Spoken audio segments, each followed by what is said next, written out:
को अवसर मिला तो उसने दलित समुदाय से रामनाथ कोविंद जी को राष्ट्रपति बनाया।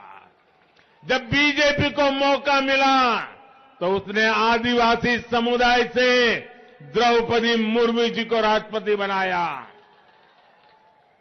और यही मैदान है जिसने आदेश दिया था आप लोगों ने, और जब पूर्ण बहुमत बीजेपी को मिला और देश में पूर्ण बहुमत वाली सरकार का पहला ओबीसी प्रधानमंत्री बनाने का आपने मुझे अवसर देकर के एक ओबीसी का सम्मान किया था।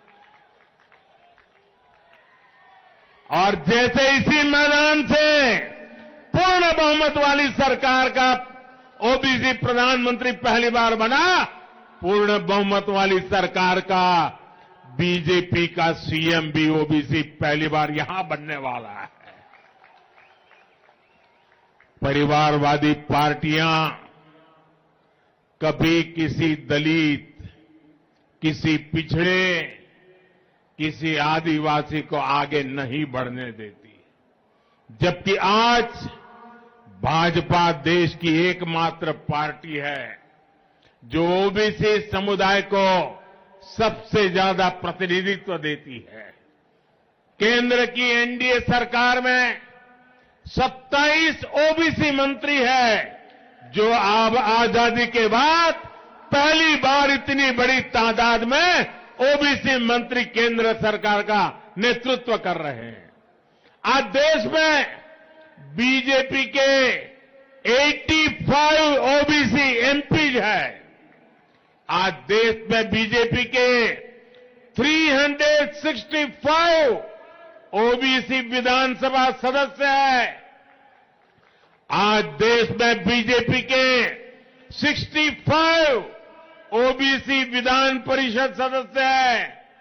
तेलंगाना में भी बीजेपी अपने बीसी साथियों के हितों का सबसे ज्यादा ख्याल रख सकती है, कोई और पार्टी नहीं कर सकती।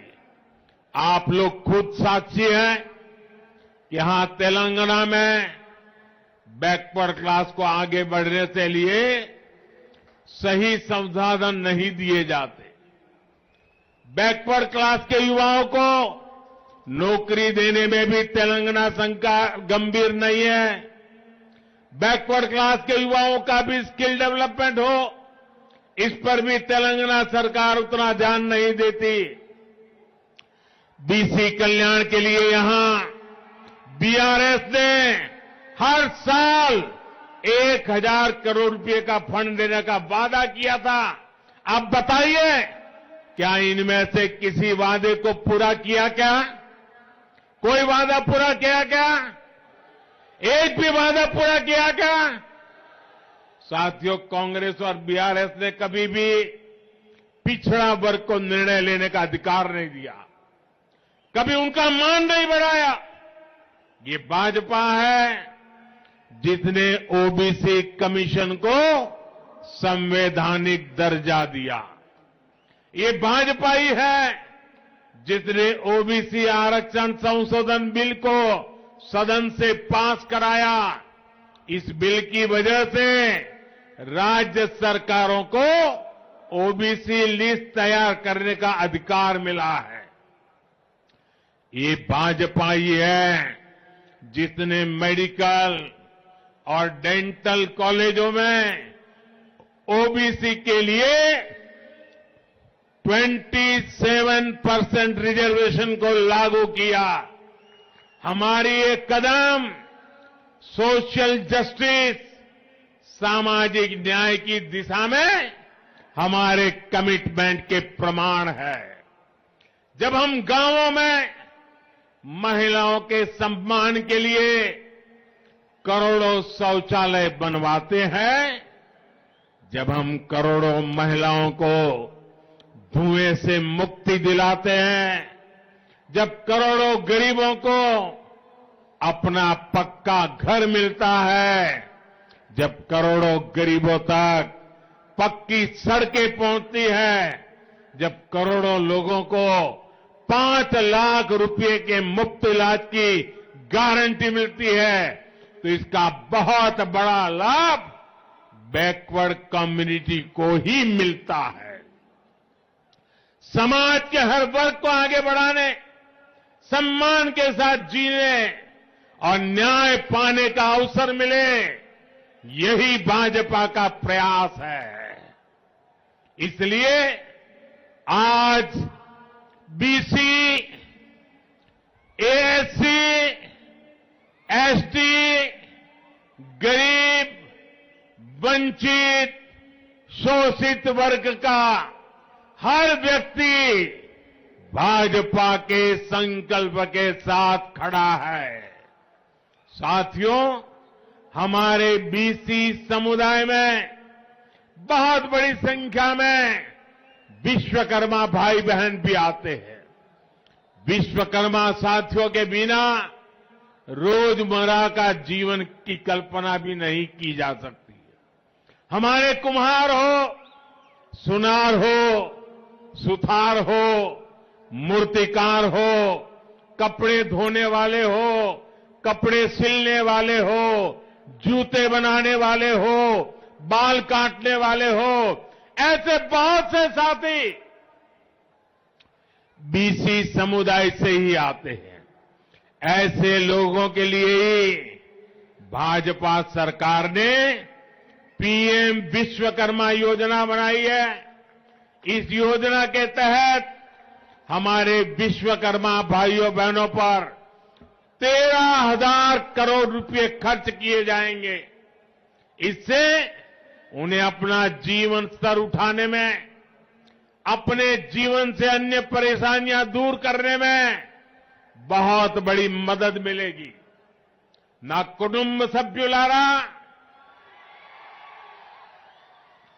कहते हैं अहंकार किसी का भी हो उसको टिकने नहीं देता है। बीआरएस के नेताओं में भी वही अहंकार दिखता है।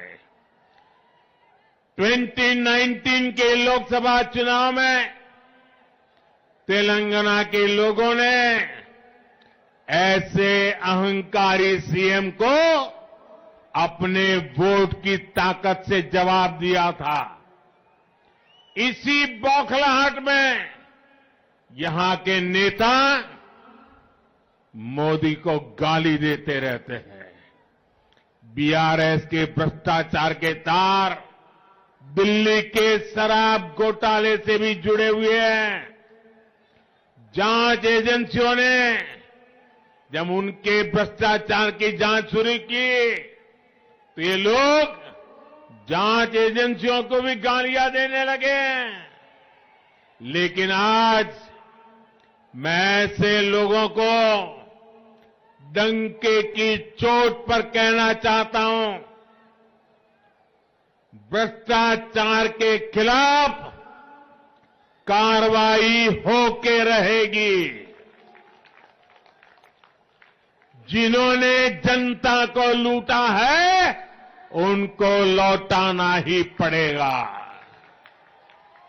और मेरे तेलंगाना के भाइयों बहनों, ये मोदी की गारंटी है। साथियों, बीआरएस और कांग्रेस अलग अलग नहीं है, एक ही सिक्के की दो बाजू है। कांग्रेस ने 7 दशक में परिवारवाद और भ्रष्टाचार का जो मॉडल डेवलप किया, बीआरएस उसी पर चल रही है। दोनों की मंशा मिलकर राज्य की संपत्ति को लूटने की है। ये दोनों पार्टियां अपने बेटा बेटी को आगे बढ़ाने में लगी है। उन्हें आपके बेटे बेटियों की कोई परवाह नहीं है। बीआरएस ने सत्ता में आने के लिए जो बड़े बड़े वादे किए थे, उनमें से किसी वादे को पूरा नहीं किया। तेलंगाना की सरकार ने युवाओं के साथ सबसे बड़ा विश्वासघात किया है।